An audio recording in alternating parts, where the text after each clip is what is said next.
Well, back during the pandemic, everybody celebrated easy access to mental health care. Everybody thought it was going to sort of change the world and make everybody finally be able to address some of the problems that they had. But now folks who desperately need mental health drugs can't get them. They're sold out. The Wall Street Journal reports a DEA investigation into Done. That's an online startup that promised access to highly addictive stimulants to treat ADHD, attention deficit hyperactivity disorder. Thanks to the pandemic, they could offer telehealth prescriptions rather than traditional visits with a psychiatrist and then monthly checkups. There's big money to be made. Bloomberg now reports Adderall is sold out from California to Michigan.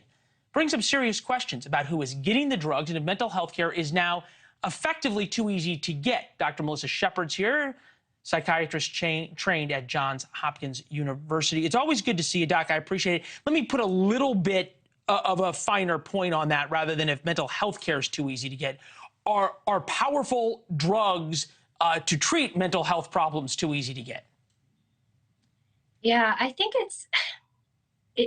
that may be part of it. I think it is great that we are enabling people to get access to these medications who need them. I think there's a subset of people who, truly do need these medications, who need help for ADHD and just have either gone undiagnosed or haven't been able to access care before. But I think kind of what you're alluding to is the possibility of people using these stimulants, illicitly or, getting them when maybe they don't really need them and that being part of the issue. And I think that's certainly possible.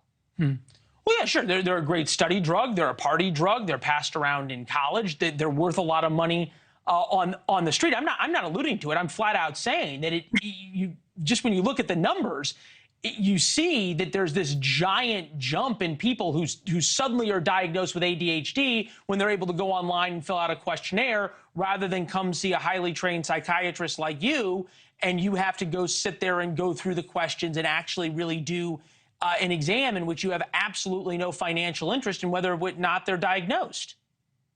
Right. And I think that you're right. That is part of the problem. It is much easier to get a diagnosis.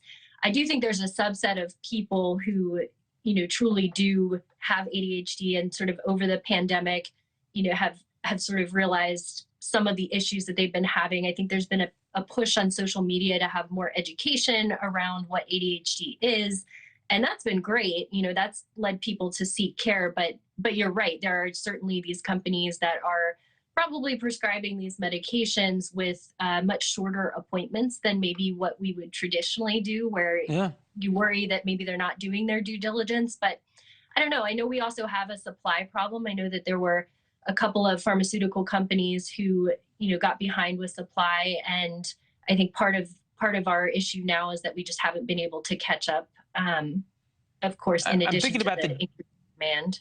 The DEA investigation, Cerebral, one of the telehealth organizations, grand jury subpoena for possible violations of the Controlled Substances Act, ceased prescribing controlled substances.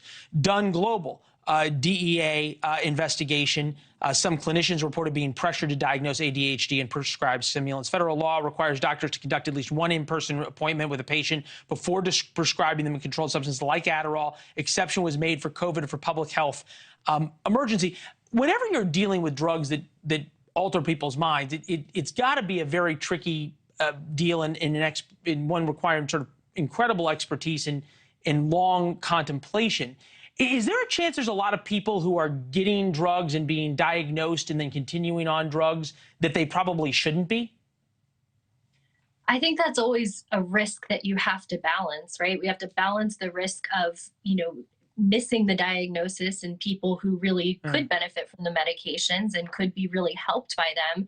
But you have to balance that with the risk of, overdiagnosis. And that's something we certainly deal with in all areas of medicine. It is really important to balance, and we may have swung too far in one direction more recently. Wow.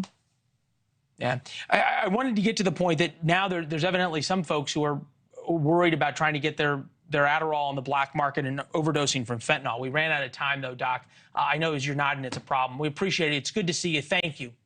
Thank you. Thanks for watching. Go to newsnationnow.com to find NewsNation on your television provider. And don't forget to subscribe. Click the red button to get more of NewsNation's fact-driven, unbiased coverage.